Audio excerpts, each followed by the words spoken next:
রাজনীতিতে আপোষহীন ৪৫ বছরের যাত্রা, সংকটেও আলোর দিশারি শত চেষ্টায় বেগম খালেদা জিয়াকে মুছে দিতে পারেনি ফ্যাসিস্ট সরকার। জন্মদিনে শ্রদ্ধা ভালোবাসায় স্মরণ। প্রধানমন্ত্রীকে দ্বিপাক্ষিক সফরের আমন্ত্রণ ভারতের, ব্রিক্সেও দাওয়াত জানালো পররাষ্ট্র দপ্তর। আগামী সপ্তাহে দিল্লি যেতে পারেন তারেক রহমান, বলছে ভারতীয় গণমাধ্যম। সরকারের ১৮০ দিনে অর্থনীতি পুনরুদ্ধারের বীজ বপন, কর্মসংস্থান তৈরিতে চালু হচ্ছে ক্রিয়েটিভ ইকোনমি। লাল ফিতার চ্যালেঞ্জ পেরিয়ে সুফল পেতে লাগবে আরও ৬ মাস। হাবের সুরক্ষা বলয় ভেঙে পড়ায় প্রতিদিনেই ঝরছে প্রাণ, জটিল রোগে আক্রান্তরাই বেশি কাবু। উদ্বেগ বাড়াচ্ছে ডেঙ্গুর জেনোটাইপ পরিবর্তন, সংক্রমণ বাড়ার আশঙ্কা। এবং পুকুরে ডুবে মৃত্যুতে প্রকৌশলী হওয়ার স্বপ্নভঙ্গ, ১৫ দিনে চুয়েট পুকুরে ডুবে ৩ শিক্ষার্থীর মৃত্যু। ক্যাম্পাসের সব জলাধার ঝুঁকিপূর্ণ ঘোষণা, তদন্ত কমিটি গঠন।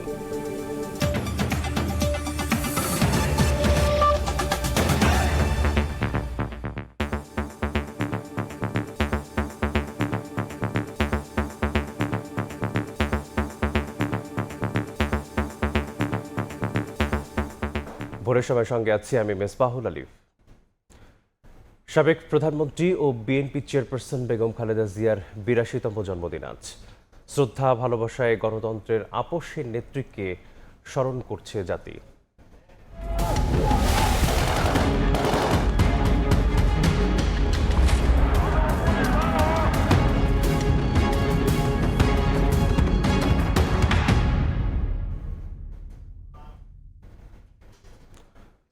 শুরুর জীবনটা ঠিক পুতুলের মতো হলেও স্বামীর অকাল প্রয়াণে কাঁধে নিতে হয় পুরো দলের নেতৃত্ব।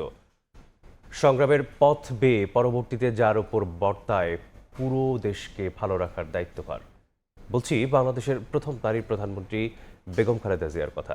জীবনের শেষ দিন অবধি যিনি আপোষহীন ব্যক্তিত্বে অনমনীয় ছিলেন দেশ আর দশের প্রশ্নে, যার জীবন আদর্শ অনুপ্রেরণা যোগাবে প্রজন্ম থেকে প্রজন্মান্তরে।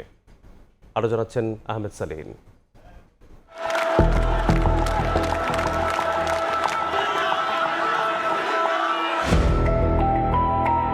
যার হাসিতে হেসেছে ভুবন, যার মলিনতায় আধারে ডুবেছে প্রতিজন, সেই মহিষী জীবন সঁপে দিয়েছিলেন দেশের তরে। খালেদা খানম পুতুল থেকে বেগম খালেদা জিয়া হয়ে ওঠার সংগ্রামী জীবন, যাকে আখ্যায়িত করেছে এক আপোষহীন নেত্রীর মর্যাদায়। তিনি সাবেক প্রধানমন্ত্রী, বিএনপি চেয়ারপারসন মরহুমা বেগম খালেদা জিয়া। শুরুর জীবনটা পুতুলের মতো হলেও মধ্য বয়সে কণ্টকাকীর্ণ রাজনীতির ধূসর পথে তাকে হাঁটতে হয়েছিল রাজনৈতিক পট পরিবর্তনের মধ্য দিয়ে। স্বামীহারা 2 সন্তানের জননী, যিনি জীবনের শেষ মুহূর্তেও আগলে ছিলেন ৫৬,০০০ বর্গমাইলের সীমানা। স্বামী শহীদ রাষ্ট্রপতি জিয়াউর রহমানের দেখানো পথেই দেশকে ভালোবেসে প্রতিটি মানুষের মনের আঙিনায় জায়গা করে নেন বেগম খালেদা জিয়া। স্বাধীনতা যুদ্ধ ও এর পরবর্তী রাজনৈতিক টালমাটাল পরিস্থিতি সবকিছুরই তিনি সাক্ষী হয়েছিলেন স্বামী জিয়াউর রহমানের সাথেই। বিপথগামী সেনা সদস্যদের হাতে রাষ্ট্রপতি জিয়াউর রহমান নিহত হলে শোক কাটিয়ে ওঠার আগেই হাল ধরতে হয় স্বামীর তৈরি করা প্রিয় দল বিএনপির। সেই থেকে দল ও দেশের পুরো দায়িত্ব নিজ ঘাড়েই নিয়ে নেন 3 বারের প্রধানমন্ত্রী বেগম জিয়া। স্বৈরাচার এরশাদ বিরোধী আন্দোলনে গণতন্ত্রের লড়াইয়ে কঠিন ও আপোষ না করার মানসিকতা সফলতা এনে দেয় দীর্ঘ 9 বছরের সংগ্রামে। তখন থেকেই যার নামের আগে আপোষহীন নেত্রীর তকমা জুড়ে যায় বেগম জিয়ার রাজনৈতিক জীবনে। জনতার প্রত্যক্ষ ভোটে নির্বাচিত হয়ে সরকার গঠন করে হন দেশের প্রথম নারী প্রধানমন্ত্রী। এরপর আরও 2 বার রাষ্ট্রীয় শাসনভার সামলানো বেগম জিয়া বিরোধী দলের নেত্রী হিসেবেও রাজনীতিকে নিয়েছেন এক অনন্য উচ্চতায়। গণতন্ত্রের ধারাবাহিকতা বিনষ্ট করে ক্ষমতায় আসে 11 সেনা সমর্থিত সরকার। সফল হয়নি রাজনীতি থেকে বেগম জিয়াকে সরিয়ে দেওয়ার ষড়যন্ত্র। তবে এই গণতন্ত্রের লেবাসে শেখ হাসিনার স্বৈরাচারী শাসনের 15.5 বছর নির্যাতন, নিপীড়ন আর জেলবন্দি জীবনেই কেটে যায় এই মহিষীর বাকিটি সময়। গণতন্ত্রের লড়াইয়ে 45 বছরের রাজনৈতিক জীবনে কারাবন্দী হয়েছেন অসংখ্যবার। সবচেয়ে বেশি নির্যাতনের শিকার হন ঠিক এই সময়টায়। নানা রোগে আক্রান্ত হয়েও উন্নত চিকিৎসা থেকে বঞ্চিত হয়েছেন তিনি। মানবিক আবেদন বারবার প্রত্যাখ্যাত হয়েছে ফ্যাসিস্ট সরকারের তরফ থেকে। অমিতব্যয়ী আচরণ আর সদা হাস্যোজ্জ্বল অবয়ব মানুষের হৃদয়ে বসিয়েছে তাকে এক আদর্শ মায়ের আসনেই। ২৪ জুলাই তাকে আবার ফিরিয়ে এনেছে জনতার কাছে। শেষ সময়ে ছিলেন মানুষের ভালোবাসার মণিকোঠায়। ডাক্তাররা বলেছে অবিলম্বে তারেক রহমানকে বিদেশে না পাঠালে আমার ছেলেকে সুস্থ করা যাবে না।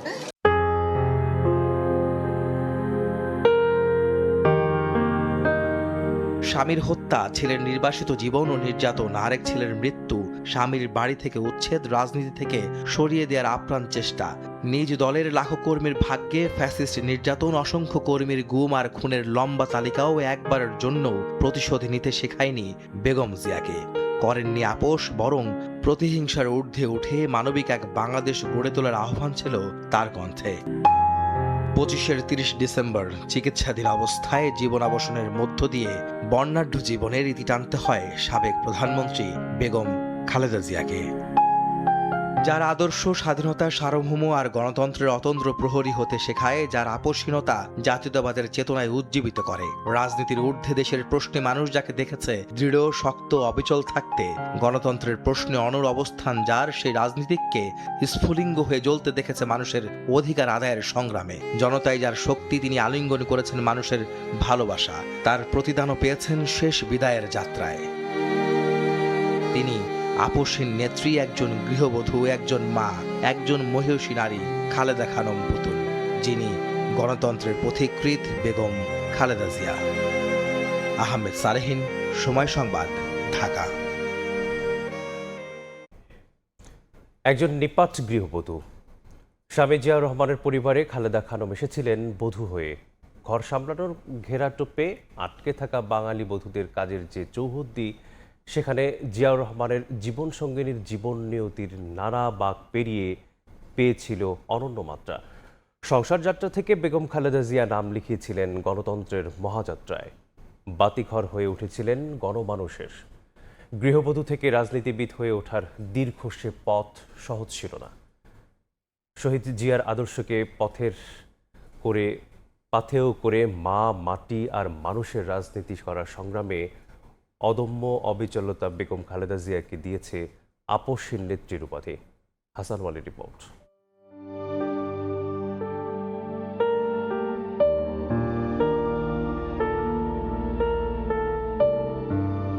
প্রিয়তম স্বামীর মৃত্যুতে ঘন কালো আঁধার নেমে আসে বেগম জিয়ার পরিবারে। 2 শিশু সন্তান নিয়ে একা হয়ে পড়েন এক নিরেট গৃহবধূ খালেদা খানম। অভিভাবককে হারিয়ে কেবল বিয়োগের বেদনায় নয়, অনাগত পথ চলার অনিশ্চয়তা ভর করে খালেদা জিয়ার সংসারে। স্বামীর মৃত্যুর 8 মাস পর 1982 সালে রাজনীতির জটিল পথযাত্রায় যুক্ত হন এই নারী। শুরুটা হয় গণতন্ত্রের জন্য লড়াই দিয়েই। স্বৈরশাসক এরশাদের বিরুদ্ধে মাঠে নামেন খালেদা জিয়া। 1986 সালে আওয়ামী লীগ আর জামায়াতে ইসলামী এরশাদের অধীনে নির্বাচনে গেলেও ভোট বর্জনের সিদ্ধান্তে অটল থাকেন বেগম জিয়া। 87 সাল থেকে এরশাদ হটাও এক দফার আন্দোলন শুরু করেন। এমন বিচক্ষণ সিদ্ধান্তে তিনি পান আপোষহীন নেত্রীর খেতাব। বেশ কয়েকবার গৃহবন্দী করা হলেও পিছু হটেননি। খালেদা জিয়ার নেতৃত্বে স্বৈরাচার বিরোধী আন্দোলনে যে বীজ রোপিত হয়েছিল তার চূড়ান্ত বিস্ফোরণ ঘটে 1990 সালে। 6 ডিসেম্বর গণঅভ্যুত্থানের মধ্য দিয়ে দেশ স্বৈরাচার মুক্ত হয়। 91 সালে নিরপেক্ষ তত্ত্বাবধায়ক সরকারের অধীনে নির্বাচনে জয়ী হয়ে সরকার গঠন করে বিএনপি। খালেদা জিয়ার হাত ধরে গণতন্ত্রের নতুন যাত্রা শুরু হয়। দ্বাদশ সংশোধনীর মাধ্যমে সংসদীয় সরকার ব্যবস্থায় ফেরে বাংলাদেশ। 96 সালে বেগম জিয়া স্বল্প মেয়াদের প্রধানমন্ত্রী থাকলেও জনদাবির প্রতি শ্রদ্ধা দেখিয়ে সংবিধানে যুক্ত করেন নির্বাচনকালীন তত্ত্বাবধায়ক সরকার ব্যবস্থা। 96 সালে 7ম জাতীয় সংসদ নির্বাচনে প্রথমবারের মতো সংসদের বিরোধী দলীয় নেতা হন বেগম জিয়া। সেই সময় সংসদ ও রাজপথে নানা দাবিতে সোচ্চার ছিলেন জাতীয়তাবাদী এই নেত্রী। মহানগর থেকে জেলা উপজেলার প্রান্তিক জনপদে জনতার দাবি নিয়ে ছুটে বেরিয়েছেন অবিসংবাদিত এই নেত্রী। বিপুল ভোটে জয়ী হয়ে 2001 সালে তৃতীয়বারের মতো প্রধানমন্ত্রী হন বেগম খালেদা জিয়া। জীবনের কোনো নির্বাচনেই পরাজয় বরণ করেননি মা, মাটি ও মানুষের এই নেত্রী। 2007 সালে সেনা সমর্থিত ফখরুদ্দিন সরকারের সময় কারারুদ্ধ করা হয় বিএনপি নেত্রীকে। চলে দল ভাঙার ষড়যন্ত্র। সে সময় দেশ ছাড়তে চাপ দেওয়া হলেও দেশ ছাড়েননি তিনি। এই দেশের মাটি, মানুষই আমার সবকিছু। কাজে আমি দেশের বাইরে যাব না। এরপর শুরু হয় ফ্যাসিবাদ বিরোধী দীর্ঘ সংগ্রাম। সামনে ছিলেন জাতীয় ঐক্যের প্রতীক খালেদা জিয়া। সকল মত ও পথের মতামত উপেক্ষা করে ফ্যাসিস্ট হাসিনা বাতিল করে তত্ত্বাবধায়ক সরকার ব্যবস্থা। 2014 সালে হাসিনার অধীনে নির্বাচনে না যাওয়ার সিদ্ধান্তে অটল থাকেন বেগম খালেদা জিয়া। সন্তানদের ওপর অমানবিক অত্যাচার, তারেক রহমানের নির্বাসন, আরাফাত রহমান কোকোর অকাল মৃত্যু এবং নিজের ওপর দমনপীড়ন, এত কিছুর পরও দমে যাননি বেগম খালেদা জিয়া। লৌহ কঠিন মনোবলে জাতির জন্য দাঁড়িয়েছেন দৃঢ়তা আর অটল সাহসের আশ্রয় হয়ে। গণতান্ত্রিক অধিকার প্রতিষ্ঠার লড়াইয়ে নেতৃত্ব দিয়েছেন সামনে থেকে। এই সরকার অবৈধ সরকার, এই সরকার অগণতান্ত্রিক স্বৈরাচারী সরকার।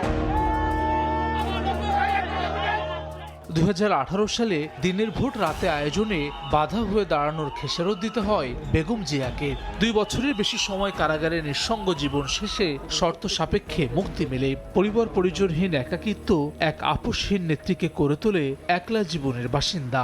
যে সংসার ছিল সন্তান পুত্রবধূ আর নাতনিদের সরব উপস্থিতিতে মুখর, জীবন সায়াহ্নে রাজনীতির প্রতিহিংসায় সবকিছু থেকে বিচ্ছিন্ন হয়ে ফিরোজার বাসভবনে নিঃসঙ্গ সময় কাটাতে হয়েছে জীবনের প্রতিটি মুহূর্তে সংগ্রামের পরদবোনা নেত্রীকে। তারপরে সময়গুলো হাসপাতালের বিছানায় শুধুই জীবন আর মৃত্যুর বেদনাবহ টানাপোড়েন। দীর্ঘ বছর ধরে বেগম জিয়ার আপোষহীন সংগ্রামের পথপরিক্রমায় নির্যাতিত সংগ্রামী মানুষদের ক্ষোভের বিস্ফোরণ ঘটে 24 আগস্টে। ছাত্র জনতার গণঅভ্যুত্থানে পতন হয় স্বৈরাচার শেখ হাসিনার। বেগম জিয়াকে জাতির অভিভাবকের সম্মানে অধিষ্ঠিত করে আপামর ছাত্র জনতা।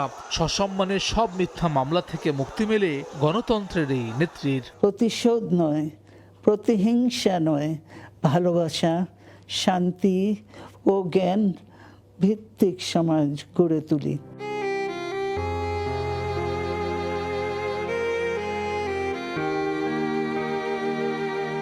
স্বৈরাচারের পরশ্রী কাতরতায় দীর্ঘদিন উন্নত চিকিৎসা বঞ্চিত বেগম জিয়া মুক্ত পরিবেশে থাকতে পারেননি বেশি দিন। 25 সালের 30 ডিসেম্বর শেষ হয় গণতন্ত্রের জন্য জীবনভর লড়াই করা এই নেত্রীর জীবনযাত্রা। দেশব্যাপী নেমে আসে শূন্যতা। অগুন্তি মানুষ শ্রদ্ধা আর ভালোবাসায় বিদায় জানান আপোষহীন নেত্রী বেগম খালেদা জিয়াকে।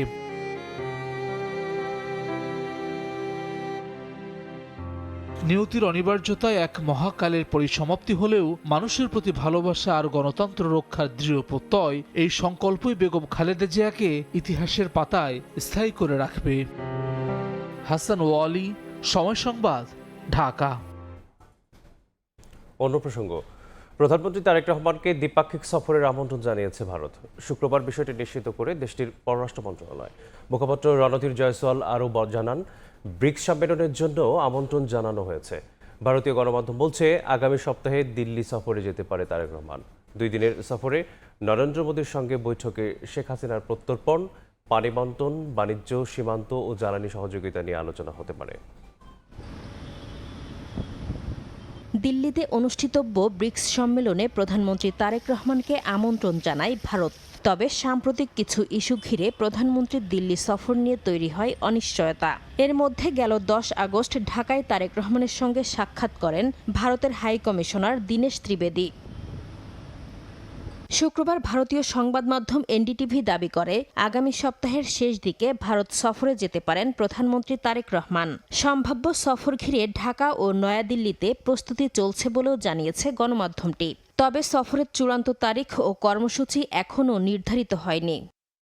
গণমাধ্যমের দাবি অনুযায়ী 2 দিনের সফরে নরেন্দ্র মোদীর সঙ্গে বৈঠকের কথা রয়েছে প্রধানমন্ত্রী তারেক রহমানের। দ্বিপক্ষীয় বৈঠকে শেখ হাসিনার প্রত্যর্পণ ইস্যুর পাশাপাশি বাণিজ্য, যোগাযোগ, জ্বালানি, সীমান্ত ব্যবস্থাপনা ও আঞ্চলিক নিরাপত্তা গুরুত্ব পেতে পারে বলেও দাবি করা হচ্ছে। এদিকে নিয়মিত ব্রিফিংয়ে শুক্রবার ভারতের পররাষ্ট্র মন্ত্রণালয় জানায়, প্রধানমন্ত্রী তারেক রহমানকে দ্বিপাক্ষিক সফরের জন্য আমন্ত্রণ জানিয়েছে দেশটির সরকার। We have extended invitation to the Prime Minister of Bangladesh for a bilateral visit. We've also extended an invitation to the Prime Minister of Bangladesh for a visit to India for the outreach session of the BRICS summit. ব্রিফিংয়ে বাংলাদেশে diesel সরবরাহের বিষয়েও প্রশ্ন করা হয়। জবাবে মুখপাত্র রণধীর জয়সওয়াল জানান, বাংলাদেশের সঙ্গে ডিজেল সরবরাহের জন্য ভারতের চুক্তি রয়েছে। সার্বিক দিক বিবেচনায় সিদ্ধান্ত নেবে ভারত সরকার। As you know that we have an ongoing arrangement with Bangladesh for supply of diesel. This continues. Insofar as the additional request that you mentioned is concerned, this will be examined keeping in mind our own requirement, our refining capacity. 2024 সালের আগস্টে শেখ হাসিনা সরকারের পতনের পর দুই দেশের সম্পর্কে টানাপোড়েন তৈরি হয়। সবশেষ দিল্লিতে সাংবাদিকদের সঙ্গে শেখ হাসিনার ভার্চুয়াল মতবিনিময়ের ঘটনায় নতুন করে উত্তেজনা বাড়ে। ভারতকে কড়া প্রতিক্রিয়াও জানায় বাংলাদেশ। নাসরিন রুমি, সময় সংবাদ। কাল কিশোরগঞ্জ যাচ্ছেন প্রধানমন্ত্রী তারেক রহমান। জাতীয় মৎস্য পক্ষের উদ্বোধন করবেন সরকার প্রধান। 3 উপজেলায় ফ্যামিলি কার্ড বিতরণ, ধর্মীয় প্রতিষ্ঠানে কর্মরতদের মাসিক সম্মানী ভাতা প্রদান অনুষ্ঠানের উদ্বোধন সহ বেশ কয়েকটি অনুষ্ঠানে অংশ নেবেন তিনি। প্রধানমন্ত্রীর সফর ঘিরে জেলায় বিরাজ করছে উৎসবের আমেজ। প্রশাসনের পক্ষ থেকে নেওয়া হয়েছে সব ধরনের প্রস্তুতি। নূর মোহাম্মদের পাঠানো তথ্য ও রুবেল হোসেনের ছবি নিয়ে রিপোর্ট। প্রধানমন্ত্রীর দায়িত্ব নেয়ার পর প্রায় প্রতি সপ্তাহেই ঢাকার বাইরে সফর করছেন তারেক রহমান। রোববার সকালে কিশোরগঞ্জ সফরে যাচ্ছেন সরকার প্রধান। প্রথমবারের মতো ঢাকার বাইরে অনুষ্ঠিত হতে যাচ্ছে জাতীয় মৎস্য পক্ষের উদ্বোধনী অনুষ্ঠান। কিশোরগঞ্জের কটিয়াদীর আচমিতা জর্জ ইনস্টিটিউশন মিনি স্টেডিয়ামে অনুষ্ঠানের উদ্বোধন করবেন প্রধানমন্ত্রী তারেক রহমান। এদিন সকাল 11:30টায় পাকুন্দিয়া উপজেলার মির্জাপুর চেয়ারম্যান বাড়ি ঘাটে ব্রহ্মপুত্র নদে মাছের পোনা অবমুক্ত করবেন প্রধানমন্ত্রী। পরে জাতীয় মৎস্য পক্ষের উদ্বোধন ও পুরস্কার বিতরণ অনুষ্ঠানে যোগ দেবেন তিনি। বিকেলে শহরের পুরাতন স্টেডিয়ামে ফ্যামিলি কার্ড বিতরণ ও বিভিন্ন ধর্মীয় উপাসনালয়ে কর্মরতদের সম্মানী প্রদান কার্যক্রমেরও উদ্বোধন করবেন সরকার প্রধান। প্রধানমন্ত্রীর সফর ঘিরে বিরাজ করছে উৎসবের আমেজ। খুব আনন্দিত এবং উদ্বেলিত। আমরা অপেক্ষা করতেছি কখন এই মহেন্দ্রগণটা আসবে। কিশোরগঞ্জের 6টি সংসদীয় আসনের যে উন্নয়ন পরিকল্পনা বর্তমান সরকার গ্রহণ করেছে তা আরও বেশি বেগবান হবে, আরও বেশি ত্বরান্বিত হবে। উনি যে দিক নির্দেশনা দিবেন দলের প্রধান হয়ে আমরা সেভাবেই কাজ করব। এটা আমাদের জন্য অত্যন্ত আনন্দিত একটা মুহূর্ত হবে এবং আমাদের জন্য যুগান্তকারী মুহূর্ত হবে। উন্নয়নের প্রকল্প আছে, এগুলি বাস্তবায়নে আমরা চাই এগুলি সঠিকভাবে বাস্তবায়ন হোক। প্রশাসনের পক্ষ থেকে নেওয়া হয়েছে সব ধরনের প্রস্তুতি। প্রধানমন্ত্রীর সফর ঘিরে জেলার সার্বিক উন্নয়নের পাশাপাশি দলীয় নেতাকর্মীরা উজ্জীবিত হবেন বলে মনে করেন জনপ্রতিনিধিরা। কিশোরগঞ্জের হাওর বাওর অঞ্চলে এই দেশে এই এলাকাতে মাছের চাষ হয় খুব বেশি, বিশেষ করে ময়মনসিং এই অঞ্চলগুলোতে। উনি অ্যাড্রেস করতে চাচ্ছেন যে আপনারা যে মাছ চাষ করেন, আমি আপনাদেরকে ধন্যবাদ জানানোর জন্য আসছি। সাধারণ মানুষের মাঝেও একটা ব্যাপক উৎসাহ উদ্দীপনা লক্ষ্য করা যাচ্ছে এবং মূলত ওনার আগমনটা কিশোরগঞ্জের উন্নয়নের জন্য ব্যাপক সহায়ক হবে। প্রধানমন্ত্রীর সফরের বিভিন্ন ভেন্যু পরিদর্শন করে সার্বিক প্রস্তুতি তদারকি করছেন দলের কেন্দ্রীয় নেতারা। জেলা প্রশাসন, পুলিশ প্রশাসন সহ সকল স্তরের সরকারি কর্মকর্তারা এবং আমাদের দলীয় নেতাকর্মী সকলে মিলে আমরা এই কাজগুলো সম্পন্ন করছি যাতে মাননীয় প্রধানমন্ত্রীর সফরটা সুন্দর হয়। কর্মসূচি শেষে রোববার সন্ধ্যায় সড়ক পথে ঢাকায় ফিরবেন প্রধানমন্ত্রী তারেক রহমান। সময় সংবাদ, কিশোরগঞ্জ। ছুটির দিনেও তীব্র গ্যাস সংকট। রাজধানীর অধিকাংশ ফিলিং স্টেশন বন্ধ। খোলা থাকা পাম্পগুলোতে দীর্ঘ অপেক্ষায় অসহনীয় ভোগান্তির পরেও মিলছে না পর্যাপ্ত সিএনজি। গ্যাস না পেয়ে রোজগারে টান পড়েছে অনেক যানবাহন চালকের। রাজধানীর শ্যামলীর বাসিন্দা মাহবুব আলী গ্যাস সংকট শুরুর পর থেকেই তার ব্যক্তিগত গাড়ি নিয়ে বেশ বিপাকে। বাসার আশেপাশে গ্যাস না পাওয়ায় বিভিন্ন এলাকার ফিলিং স্টেশন ঘুরে গ্যাস সংগ্রহ করছেন তিনি। কোন দিন এটা সমস্যার সমাধান হবে তাও সঠিকভাবে, ওনারা তো 3 দিন আগে বলছিল 72 ঘন্টা, অলরেডি তো আজকে তো 72 ঘন্টা হয়ে যাওয়ার কথা, তারপরে তো বোঝা যাচ্ছে না যে আজকে হবে না কালকে হবে, অনেক কষ্ট। ছুটির দিনেও রাজধানীর বিভিন্ন সিএনজি ফিলিং স্টেশনে ভোগান্তির একই চিত্র। দীর্ঘ লাইনে দাঁড়িয়ে ঘন্টার পর ঘন্টা অসহনীয় অপেক্ষার পরও মিলছে না পর্যাপ্ত গ্যাস। বন্ধ অধিকাংশ ফিলিং স্টেশন, ক্ষুব্ধ সাধারণ মানুষ। ভোর 5টার সময় আইসি সিরিয়ালে, এখনো গ্যাস পাই নাই। আজকে বন্ধর দিন, আমরা যে গ্যাস নিয়ে রাখবো এটাও আমরা পাচ্ছি না। মাঝে গ্যাস বন্ধ করে দিচ্ছে, 3 ঘন্টা পরে আবার এই সিরিয়াল ধরছি। হয়তো সমাধান করে দেন, আর না হয়তো হচ্ছে যে গ্যাস পাম্প বন্ধ করে দেন।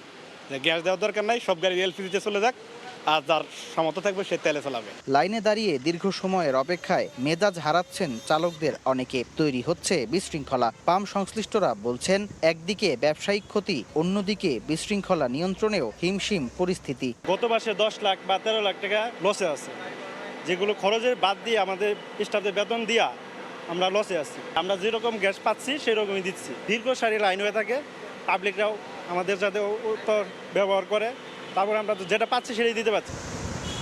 কখনো রোদ, কখনো বৃষ্টি, আর এর মধ্যেই গ্যাসের জন্য দীর্ঘ প্রতীক্ষা।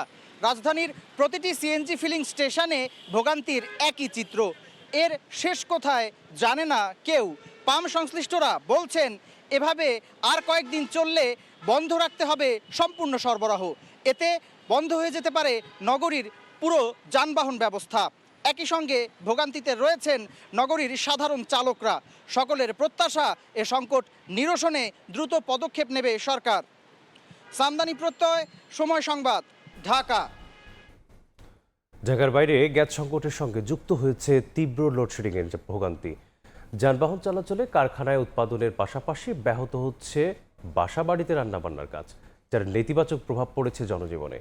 এদিকে যান্ত্রিক ত্রুটির কারণে বড়পুকুরিয়া তাপ বিদ্যুৎ কেন্দ্রের প্রথম ইউনিটের উৎপাদন বন্ধ হয়ে গেছে। ফিলিং স্টেশনে নেই গ্যাস, জ্বালানি নিতে সড়ক জুড়ে যানবাহনের দীর্ঘ সারি। অপেক্ষা করতে করতে অনেকে ঘুমিয়ে পড়ছেন। কমছেই না গ্যাস ও বিদ্যুৎ সংকট। গ্যাস না থাকায় যানবাহন চলাচল, বাসাবাড়িতে রান্না করা ও শিল্প কারখানায় উৎপাদন ব্যাহত হচ্ছে। এর নেতিবাচক প্রভাব পড়েছে জনজীবনে। ফিলিং স্টেশনে দীর্ঘ সময় অপেক্ষা করে ভোগান্তিতে পড়েছেন যান চালকরা। কিছু স্টেশনে গ্যাস মিললেও তা প্রয়োজনের তুলনায় অপ্রতুল বলছেন তারা। আর শিল্প সংশ্লিষ্টরা বলছেন দ্রুত সংকটের সমাধান না হলে দেশের রপ্তানি খাত বড় ঝুঁকির মুখে পড়তে পারে। ৩-৪ দিন আগ থেকে গ্যাসের ফাঁসাটা পুরো চলে গেল। রাত্রে আসিও বসে থাকি, দিনেও বসে থাকি, লাইনে গ্যাস নাই। 50 টাকা, 40 টাকা, 60 টাকার গ্যাস ঢোকে, লাইনে গ্যাস নেই।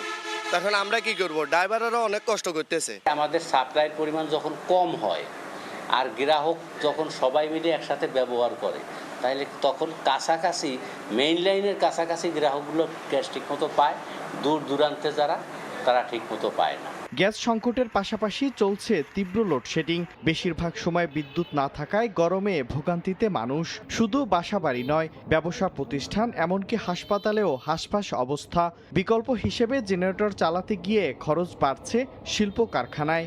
1 ঘন্টা বিদ্যুৎ থাকে, 3 ঘন্টা থাকে না। এটা আসলে খুব দুর্বিষহ অবস্থা। গ্যাস নাই, কোনো কারেন্ট থাকে না, আপনি সব দিক দিয়ে আমরা অনেক কষ্টের মধ্যে আছি। এদিকে শুক্রবার সকালে পাম্পে যান্ত্রিক ত্রুটির কারণে দিনাজপুরের বড়পুকুরিয়া তাপবিদ্যুৎ কেন্দ্রের 1 নম্বর ইউনিটের উৎপাদন বন্ধ হয়ে গেছে। ইউনিটটি চালু করতে একদিন সময় লাগতে পারে বলে জানিয়েছে কর্তৃপক্ষ। মিরন আহমেদ, সময় সংবাদ। নাগরিক সংকট নিয়ে আলোচনার জন্য সংসদে জরুরি অধিবেশন ডাকার আহ্বান জানিয়েছেন বিরোধী দলীয় নেতা ডক্টর শফিকুর রহমান। সরকারের ব্যর্থতায় জনজীবন বিপর্যস্ত বলে মন্তব্য করেন তিনি। এদিকে জামায়াত সেক্রেটারি জেনারেল মিয়া গোলাম পরোয়ার অভিযোগ করেন, রাষ্ট্রের কাঠামোগত কোনো সংস্কার না করে ফ্যাসিবাদ জিয়ে রাখা হচ্ছে। নিজ নির্বাচনী এলাকা মিরপুরের পীরের বাগে শুক্রবার জুমার নামাজ আদায় করেন বিরোধী দলীয় নেতা ও জামায়াত আমির ডাক্তার শফিকুর রহমান। নামাজ শেষে শিশু কিশোর সহ স্থানীয়দের সঙ্গে শুভেচ্ছা বিনিময় করেন তিনি। পরে সাংবাদিকদের প্রশ্নের জবাবে বিরোধী দলীয় নেতা অভিযোগ করেন, সরকারের নানা ব্যর্থতায় বিপর্যস্ত নাগরিক জীবন। জনগণের চলমান সংকট দূর করতে সংসদে জরুরি অধিবেশনের আহ্বান জানান তিনি। মানুষ নামাজে আসে, আমাকে বলতেছে গ্যাস দেন, গ্যাস নাই, পানি দেন, পানি নাই। বিদ্যুৎ অবশ্য এখানে শহর হওয়ার কারণে কিছুটা ভালো, কিন্তু গ্রামে তো মানুষ একবারে মরে যাওয়ার উপক্রম হয়ে যাচ্ছে। আমরা এগুলা নিয়ে মনে করি যে সংসদে অর্থবহ আলোচনা করা উচিত। জনজীবনের যে সাফারিংগুলো, এটা আসলেই অতিষ্ঠ। আমি আজকে জুম্মায় আসার আগেই ভারপ্রাপ্ত স্পিকার যিনি আছেন তাকে আমি ফোন করেছি এবং আমি বলেছি যে সংসদের অধিবেশন জরুরিভাবে ডাকেন। এদিন সকালে খুলনা প্রেস ক্লাবে আন্তর্জাতিক যুব দিবস উপলক্ষে এক যুব প্রতিনিধি সম্মেলনে যোগ দেন জামায়াত সেক্রেটারি মিয়া গোলাম পরোয়ার। এ সময় তিনি অভিযোগ করেন, রাষ্ট্রের কাঠামোগত কোনো সংস্কার না করে সরকার পুরনো ফ্যাসিবাদী কাঠামোই জিয়ে রেখেছে। ওনারা একবারও বলেন না যে আমরা গণভোট মানবো, ওনারা বলেন জুলাই সনদ মানবো অক্ষরে অক্ষরে। তার অর্থ হলো ওই যে কয়টা নোট অফ ডিসেন্ট দিয়েছেন ওটা বাদ দিয়ে যা থাকে তাই ওনারা মানবেন। তো ওটা বাদ দিয়ে যা থাকবে তাতে সংবিধানের কোনো গুরুত্বপূর্ণ কাঠামোগত পরিবর্তন হবে না, এটা একেবারে ইম্যাটেরিয়াল। জুলাই সনদ বাস্তবায়ন হলে কোনো রাজনৈতিক দলই আধিপত্যবাদী হয়ে উঠতে পারবে না বলেও মন্তব্য করেন মিয়া গোলাম পরোয়ার। শফিক মুন্সি, সময় সংবাদ, ঢাকা। ভোরের সময় আরও থাকছে 2070 নাগাদ 1 কোটি যাত্রী পরিবহনের লক্ষ্য। চট্টগ্রাম বিমানবন্দর আধুনিকায়নে তৈরি হচ্ছে মাস্টার প্ল্যান। বড় বড় এয়ারলাইন্সকে সুযোগ দেওয়ার তাগিদ। এলএনজি ট্যাঙ্কার কাটার সময় ছড়ায় বিষাক্ত গ্যাস। আক্রান্ত হয়ে প্রাণ গেল 9 শ্রমিকের। সীতাকুণ্ডে শিপইয়ার্ড দুর্ঘটনায় গুরুতর অসুস্থ 13 জনকে ভর্তি করা হয়েছে চট্টগ্রাম মেডিকেল কলেজ হাসপাতালে। শিপইয়ার্ডে নিরাপত্তা ব্যবস্থা না থাকার অভিযোগ করছেন স্বজনরা। ফায়ার সার্ভিস বলছে মালিকপক্ষের গাফিলতিতে এই দুর্ঘটনা।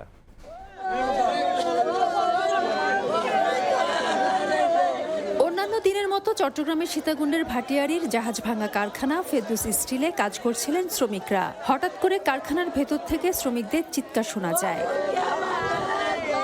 প্রত্যক্ষদর্শীরা জানান, শুক্রবার সকালে ফেরদৌস স্টিল শিপ ব্রেকিং ইয়ার্ডে পুরনো এলএনজি ট্যাঙ্কার কাটার কাজ করছিলেন শ্রমিকরা। এই সময় বিষাক্ত গ্যাস নির্গত হতে শুরু করে। ইয়ার্ডের ভেতরেই অজ্ঞান হয়ে পড়েন অনেকে। তাদের উদ্ধার করতে এগিয়ে যান অন্য শ্রমিকরা। কাটিং করার সাথে সাথে বিষাক্ত গ্যাসগুলা লিক হওয়ার কারণে যে কাটিং করতে নামছে উনি জায়গাতে শেষ। 6 জন লোক এইভাবে পড়ে আছে।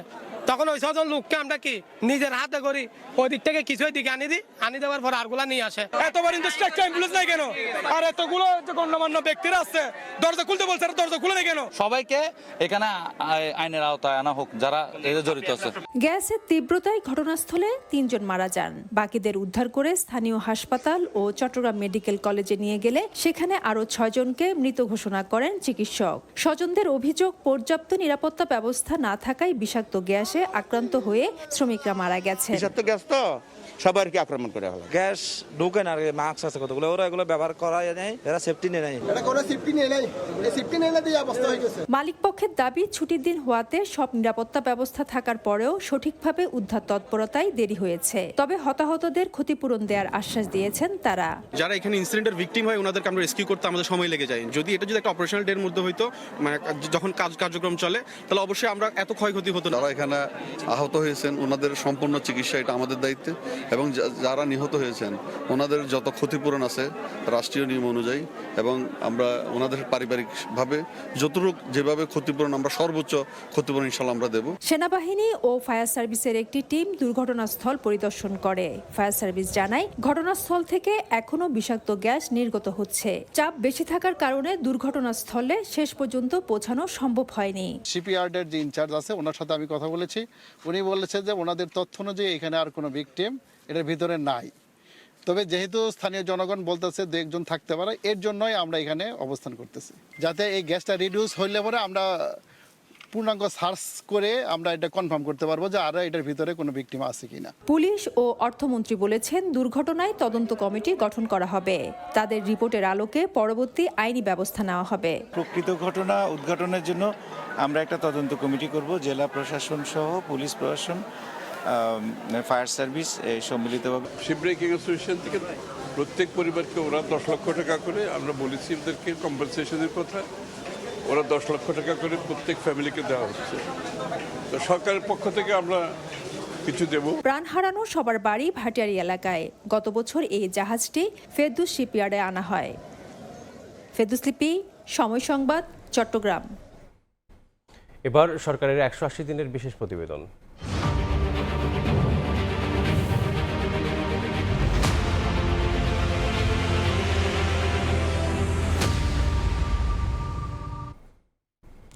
পাঁচ বছরে 1 কোটি কর্মসংস্থান তৈরির লক্ষ্য অর্জনে বাজেট ও কর কাঠামো সাজিয়েছে বিএনপি সরকার। স্থাপন করা হচ্ছে এমপ্লয়মেন্ট এক্সচেঞ্জ সেন্টার। সামনে আনা হয়েছে ক্রিয়েটিভ ইকোনমির মতো নতুন ধারণা, তবে সুফল মেলেনি এখনও। বরং আমলাতান্ত্রিক জটিলতার গতি হারাচ্ছে অনেক উদ্যোগ। অর্থনীতিবিদ আর বাজার বিশ্লেষকদের এমন পর্যবেক্ষণে একমত প্রধানমন্ত্রীর যুব ও কর্মসংস্থান বিষয়ক বিশেষ সহকারী। তার মতে, বিধ্বস্ত অর্থনীতির ওপর দাঁড়িয়ে আকাঙ্ক্ষার ফল পেতে দরকার আরও অন্তত 6 মাস। কামরুল হাসান সবুজের রিপোর্ট। মেধাভিত্তিক কর্মসংস্থানের দাবিতে বদলে যাওয়া এক বাংলাদেশ।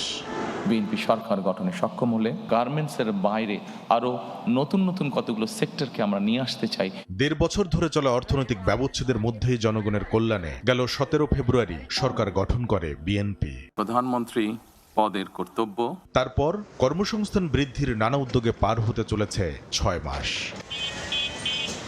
ছুটে চলা এই জীবনে কখনো কখনো থামতে হয় জীবনের তাগিদেই, যেখানে সংসার খরচের বহুমাত্রিক হিসাবের খাতায় বাস্তবতার কালি কলমে আরেকবার ফুটে ওঠে আকাঙ্ক্ষার প্রতিচ্ছবি।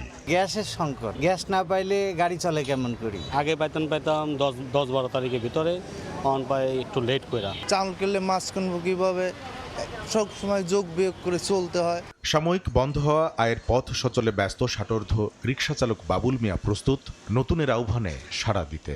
ইনকাম যে কমছে, বাংলা রিক্সা আমরা ক্ষমা দিয়ে দিম, ওই একটা ব্যবসা বাণিজ্য করে কাম কি লেগা, আমার লাগবে 500টা, আমি কামাই করবো 300টা, হইব না তো। বছরে 3020 মার্কিন ডলার বা মাসে 30,739 টাকা মাথাপিছু আয়ের বিপরীতে চরম বৈষম্যের শিকার আব্দুর রাজ্জাক আত্মমর্যাদায় বেঁচে থাকতে হাত পাততে চান না কারো কাছে। ব্যানগাড়ি কাজ নাই, টিপ টুপ নাই, না খেয়ে থাকবো, যেটা পাই এটাই করি। এদিকে শিক্ষা জীবন শেষ করা প্রজন্ম বলছে চাকরির বাজারে বেড়েছে প্রতিযোগিতা, বেকারত্বের ভার, বাড়েনি কর্মসংস্থানের সুযোগ। চাকরির বাজারে তো কম্পিটিশন অনেক হাই, বেকারত্ব দিন দিন বেড়ে যাচ্ছে। নিয়োগ নিয়ে যে জট লেগে থাকে সেটার জন্য আরো বেশি সমস্যা হয়। এর মধ্যেই আবার দেশের সবচেয়ে বড় আনুষ্ঠানিক খাত তৈরি পোশাক শিল্প মালিকরা জানাচ্ছেন শঙ্কার কথা। নতুন কারখানা যা হচ্ছে তার চেয়ে অনেক বেশি বন্ধ হচ্ছে। বিনিয়োগ বান্ধব একটা বাজেট করা, এগুলি কিন্তু সরকার উদ্যোগটা নিয়েছে।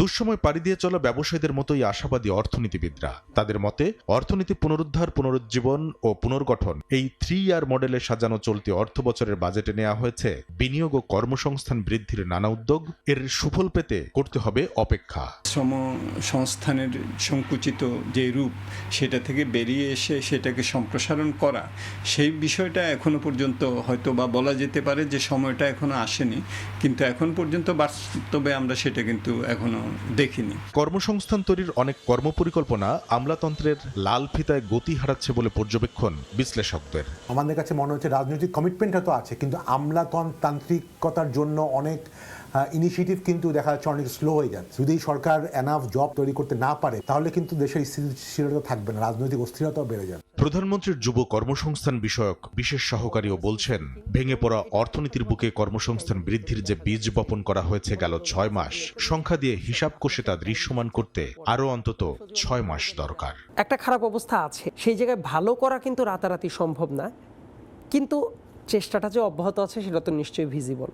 হয়তো একটু টাইম লাগবে। বন্ধ হয়ে আছে বিভিন্ন কারখানা, এইগুলাকে যখন আমরা প্রাইভেটাইজেশনের মাধ্যমে নতুন করে এবার ওপেন করতে পারবো, এই জায়গাতে তো 1-2 না, বহু কর্মসংস্থানের ব্যবস্থাটা হবে। বৈদেশিক কর্মসংস্থানের সুযোগ বাড়াতে সমান গুরুত্ব দিয়ে কাজ করা হচ্ছে বলেও জানান তিনি। বেশ কিছু স্কিম হাতে নিয়েছি যাতে আমরা স্কিলড এবং সেমি স্কিলড ম্যান পাওয়ার শুধুমাত্র গতানুগতিক জায়গাতেই না, বরং আনট্যাপড ডেস্টিনেশন যেগুলো আছে সেগুলোতেও যাতে আমরা পাঠাতে পারি। প্রতিশ্রুতি, অর্থনৈতিক বাস্তবতা আর ভূ রাজনৈতিক অস্থিরতা, এই তিনের সমন্বয়ে নতুন কর্মসংস্থান তৈরিতে সাজানো সরকারের কর্মপরিকল্পনার সুফল ঘরে তুলতে তুলতে যেন নতুন করে আর সংকুচিত না হয় আয়ের পথ, মূল্যস্ফীতির হিসাবে যেন না বাড়ে দৈনন্দিন ব্যয়ের চাপ, সেই চাওয়া সাধারণ মানুষের। কামরুল হাসান সবুজ, সময় সংবাদ, ঢাকা। সিলেটে আলোচিত ট্রিপল মার্ডারে পুলিশের প্রাথমিক তথ্যে হত্যাকাণ্ডের নেপথ্যে উঠে আসে প্রেম ঘটিত বিরোধের কথা। তবে নিহত দম্পতির মেয়ের দাবি, হত্যাকাণ্ডের সঙ্গে প্রেম ঘটিত বিরোধের কোনো সম্পর্ক নেই। অভিযোগ, জমি নিয়ে বিরোধের জেরে তার বাবা মাকে দীর্ঘদিন ধরে হুমকি দেয়া হচ্ছিল। এরই জেরে হতে পারে হত্যাকাণ্ড। নৌশাদ আহমদ চৌধুরীর ছবিতে অপু বণিকের রিপোর্ট। সিলেট নগরীর মিতালী আবাসিক এলাকার 111 নম্বর বাসা। 12ই আগস্ট এই বাসা থেকেই উদ্ধার হয় আব্দুস সত্তার, তার স্ত্রী সুরাইয়া বেগম ও গৃহকর্মী তাহমিনার মরদেহ। ঘটনার পরপরই রং মিস্ত্রি বাবুল মিয়াকে গ্রেফতার করা হয়। পুলিশ জানায়, প্রেম ঘটিত বিবাদের জেরে ওই বাসায় ঢুকে তাহমিনাকে ছুরিকাঘাত করে বাবুল, পরে বাধা দিতে এলে হত্যা করা হয় দম্পতিকেও। এরই মধ্যে পুলিশের ব্যাখ্যা নিয়ে আপত্তি জানিয়ে শুক্রবার মামলা করেন নিহত দম্পতির মেয়ে সেলিনা সুলতানা। বলেন, জমি নিয়ে বিরোধের জেরে তার বাবা মাকে হুমকি দিয়ে আসছিল এক ব্যক্তি।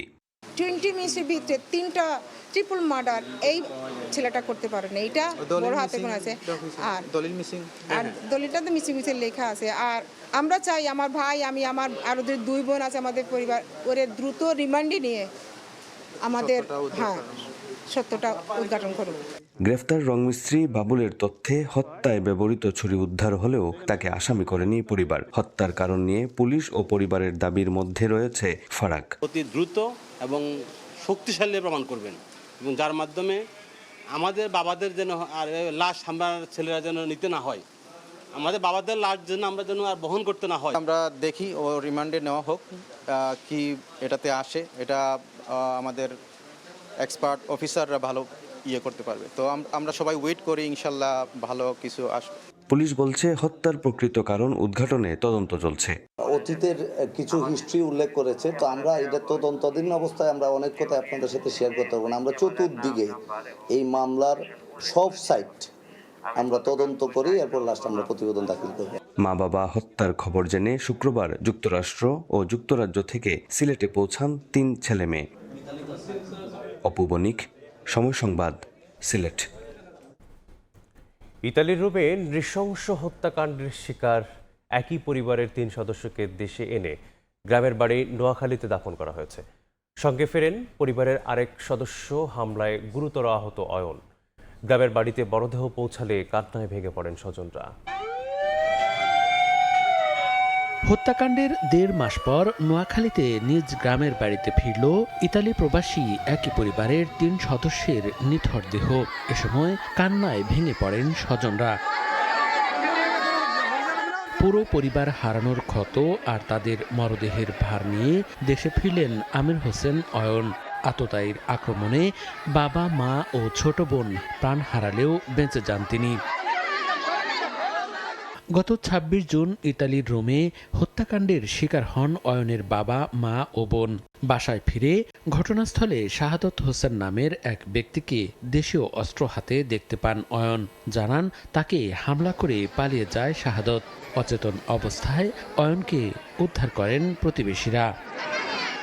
অয়ন ও তার স্বজনদের দাবি, নিহত বাবুলের কাছে 16 লাখ টাকা পেতেন শাহাদাত। এরই জেরে বাবুলকে বিভিন্ন সময় হুমকি দিচ্ছিল শাহাদাত। অভিযুক্তকে গ্রেপ্তার করে দৃষ্টান্তমূলক শাস্তির দাবি স্বজন ও এলাকাবাসীর। এত বড় একটা ঘটনা ঘটিয়ে সে পার পাওয়ার কোনো সুযোগ নাই, তাকে অবশ্যই আইনের মুখোমুখি করতে হবে। আমরা খুনির সর্বোচ্চ সাজা কামনা করি। খুনি যদি বাংলাদেশে এসে থাকে, যেন এই দেশের আইনে তার বিচার হয়।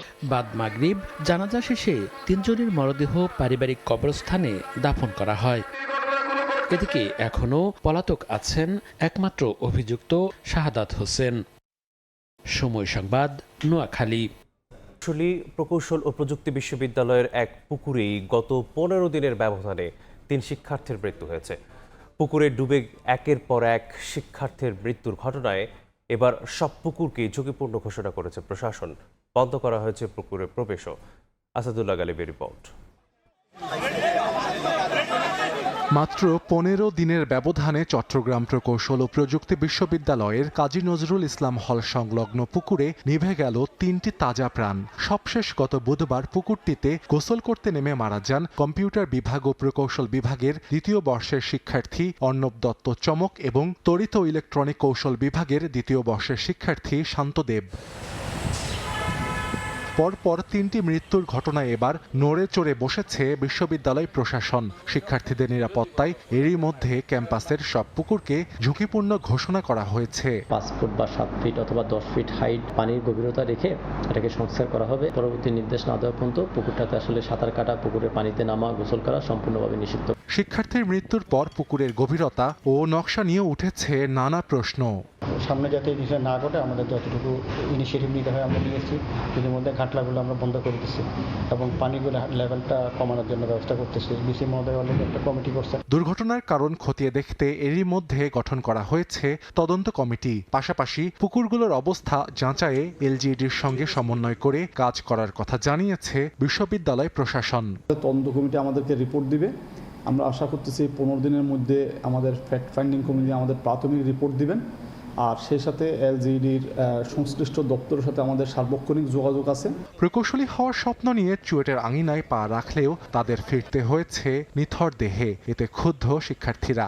নেক্সট টাইম যেন কেউ এইভাবে নিজের প্রাণ না হারায় প্রাথমিক চিকিৎসার অভাবে, এই জন্য যেন আমাদের মেডিকেল সেন্টারকে স্বয়ংসম্পূর্ণ করা হয়। এখন কেন এইদিকে বাদ দেওয়া হচ্ছে, পানি শুকায় ফেলা হচ্ছে, ওইদিকে ভেঙে ফেলা হচ্ছে, সতর্কতা পোস্টার লাগানো হচ্ছে, এই জিনিসটা কেন আগে লাগানো হয় নাই? আগে লাগালে হয়তো আমরা 2 জন সহপাঠীকে হারাইতাম না। ক্যাম্পাসে শিক্ষার্থীদের সব ধরনের নিরাপত্তা জোরদারের দাবি শিক্ষার্থীদের। সময় সংবাদ, চট্টগ্রাম।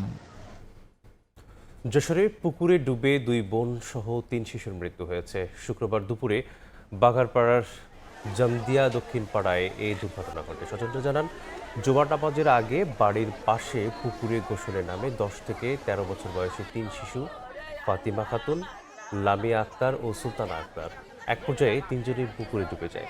তাদের উদ্ধার করে উপজেলা স্বাস্থ্য কমপ্লেক্সে নেওয়া হলে 3 শিশুকে মৃত ঘোষণা করেন চিকিৎসক। পরে পরিবারের কাছে হস্তান্তর করা হয় মরদেহ।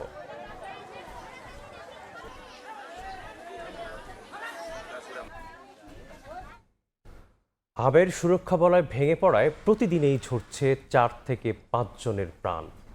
আক্রান্তদের যারা জটিল নানা রোগে আক্রান্ত তাদেরই বেশি মৃত্যু হচ্ছে।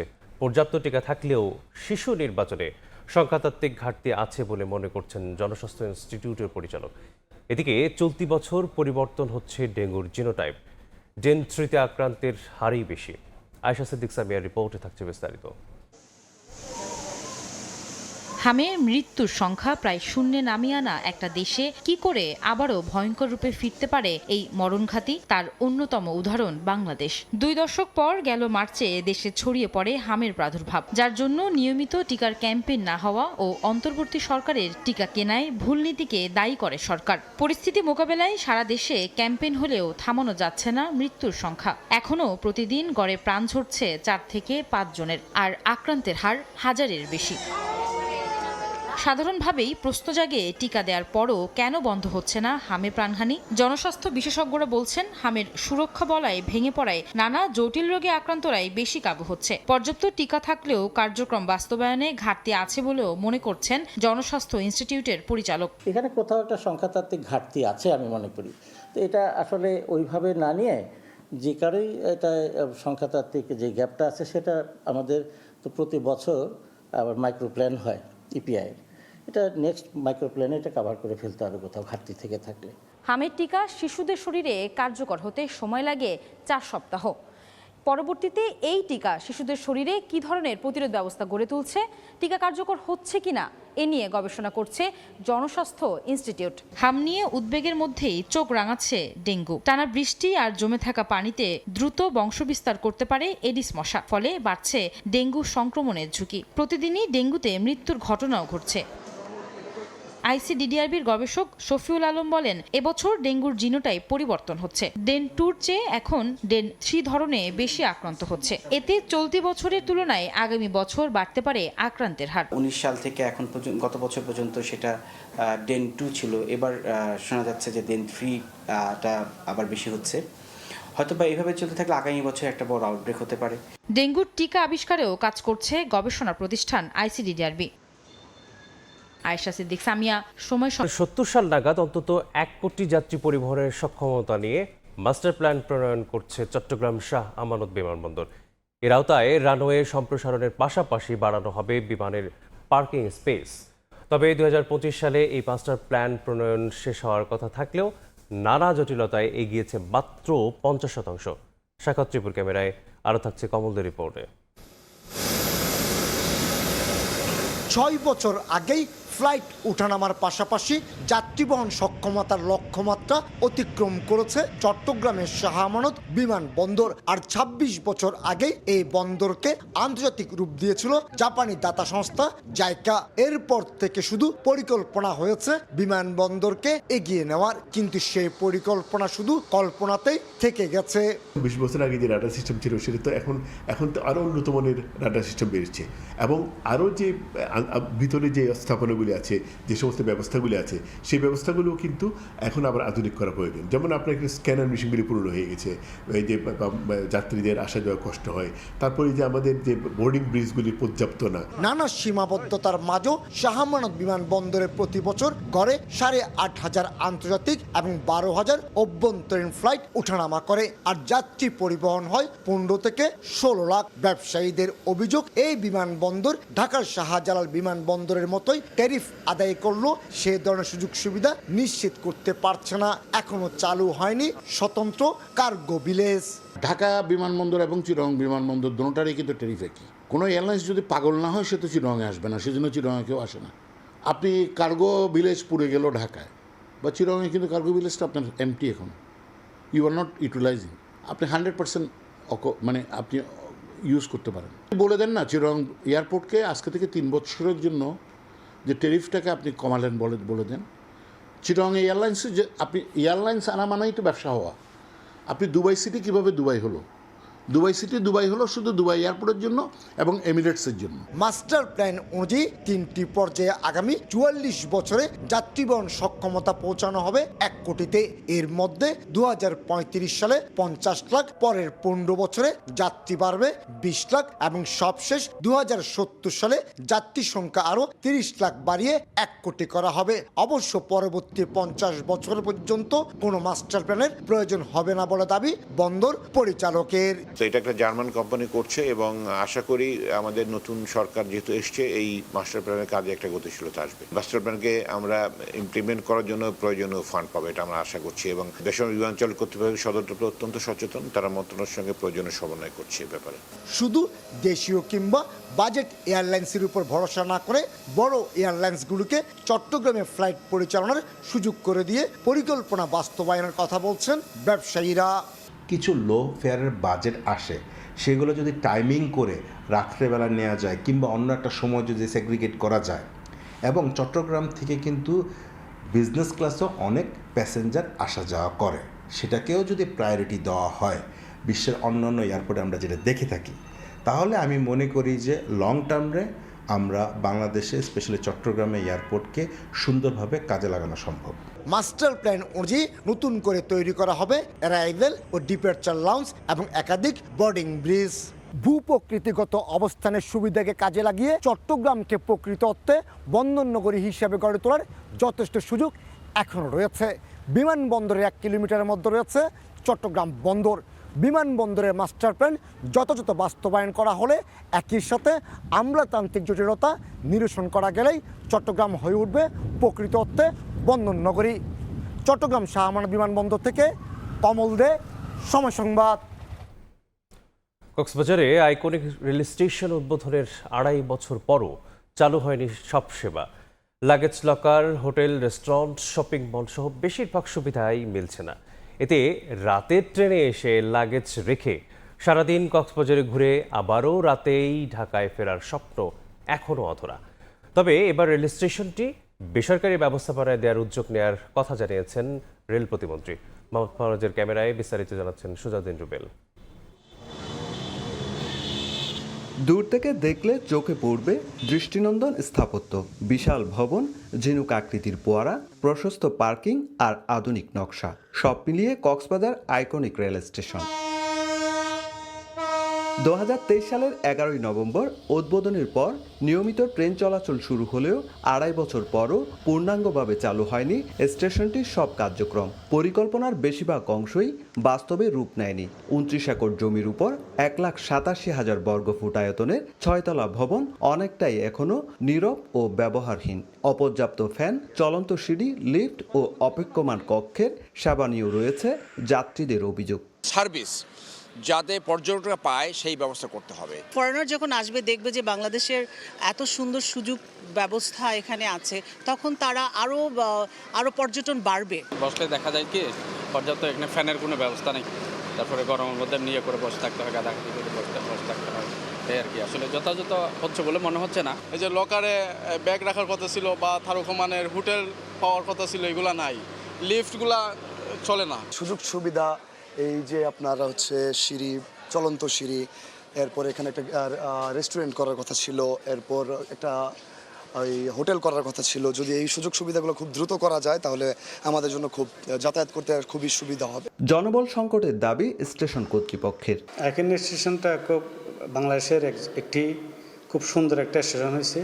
এই স্টেশনের সুযোগ সুবিধা এখনো পর্যন্ত সবাই পাচ্ছে না, যেহেতু আমাদের ট্রেনের সংখ্যা কম এবং পুরো বিল্ডিংটা এখনো পর্যন্ত চালু হয়নি। এদিকে স্টেশনটি বেসরকারি ব্যবস্থাপনায় পরিচালনার উদ্যোগ নেওয়া হয়েছে বলে জানান রেলপথ প্রতিমন্ত্রী। এটা একটা লাভজনক স্টেশন কক্সবাজারটা, এখানে যাতে আরও ট্রেন বৃদ্ধি করা হয়, যাত্রী সেবা বৃদ্ধি করা হয়, এই যে সমস্ত সুবিধাগুলো আছে এগুলো যাতে চালু করা হয় এখানে, যাতে পর্যটকদের সুবিধা হয়। এই স্টেশনটাকেও বেসরকারি ব্যবস্থাপনায় ছেড়ে দেওয়ার উদ্যোগ গ্রহণ করেছি।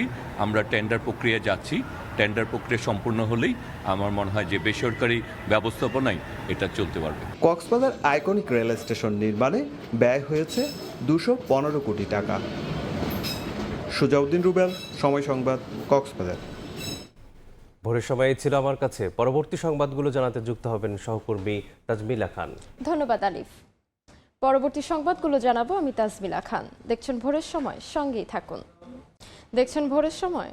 কুমিল্লা দাউদকান্দি উপজেলা চেয়ারম্যানের পরিত্যক্ত সরকারি বাসভবন ভাঙা নিয়ে অনিয়মের অভিযোগ উঠেছে। উপজেলা প্রশাসনের প্রস্তাব জেলা পর্যায়ের কারিগরি পর্যালোচনা, কন্ডেমন ঘোষণা, দরপত্র, নিলাম, সরকারি কোষাগারে অর্থ জমা, এরপর ভবন অপসারণের কথা থাকলেও মানা হয়নি কোনো কিছুই। সময় টেলিভিশনের হাতে আসা নথি, সংশ্লিষ্ট কর্মকর্তাদের বক্তব্য এবং মাঠ পর্যায়ের অনুসন্ধানে মিলেছে অনিয়মের প্রমাণ। বিস্তারিত ইশতিয়াক আহমেদের রিপোর্টে।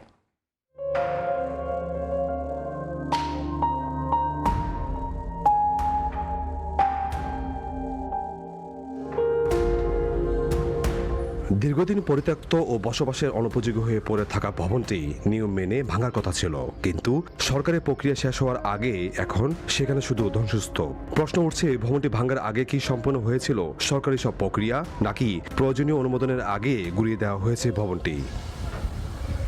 গত বছরের 5 আগস্টের ঘটনায় দাউদকান্দি উপজেলা চেয়ারম্যানের সরকারি বাসভবনটি ব্যাপকভাবে ক্ষতিগ্রস্ত হয়। এরপর দীর্ঘদিন জরাজীর্ণ অবস্থায় পড়ে থাকে। 2025 সালে 18 মার্চ ভবনটিকে কন্ডেম ঘোষণার জন্য জেলা প্রশাসকের কাছে প্রস্তাব পাঠায় উপজেলা প্রশাসন। পরে 10 এপ্রিল জেলা প্রশাসন বিষয়টি স্থানীয় সরকার বিভাগে পাঠিয়ে প্রয়োজনীয় ব্যবস্থা গ্রহণের উদ্যোগ নেয়। প্রচলিত নিয়ম অনুযায়ী এরপর কন্ডেমশন কমিটির পরিদর্শন, চূড়ান্ত অনুমোদন, দরপত্র, নিলাম, সরকারি কোষাগারে অর্থ জমা এবং অবশেষে ভবন অপসারণের কথা। সরকারি নথিতে ভবন থেকে উদ্ধারযোগ্য বিপুল পরিমাণ ইট, রড, দরজা, জানালা ও অন্যান্য সামগ্রীর হিসাবও রয়েছে। তবে অনুসন্ধানে সামনে এসেছে একাধিক প্রশ্ন। ভবনটি কি আনুষ্ঠানিকভাবে কন্ডেম ঘোষণা করা হয়েছিল? ভাঙার লিখিত অনুমোদন কোথায়? দরপত্র বা নিলাম হয়েছিল কি? আর উদ্ধার হওয়া সরকারি মালামালের হিসাব বা কোথায়? উপজেলা প্রকৌশলী বলছেন, নির্ধারিত প্রক্রিয়া অনুসরণ না করে ভবন ভাঙা হলে তা বিধি বহির্ভূত হবে। তবে ভবনটি কিভাবে ভাঙা হয়েছে সে বিষয়ে কিছুই জানেন না বলে জানিয়েছেন উপজেলা নির্বাহী কর্মকর্তা। কিভাবে ভাঙছে এটা যারা ভাঙছে তারাই বলতে পারবে।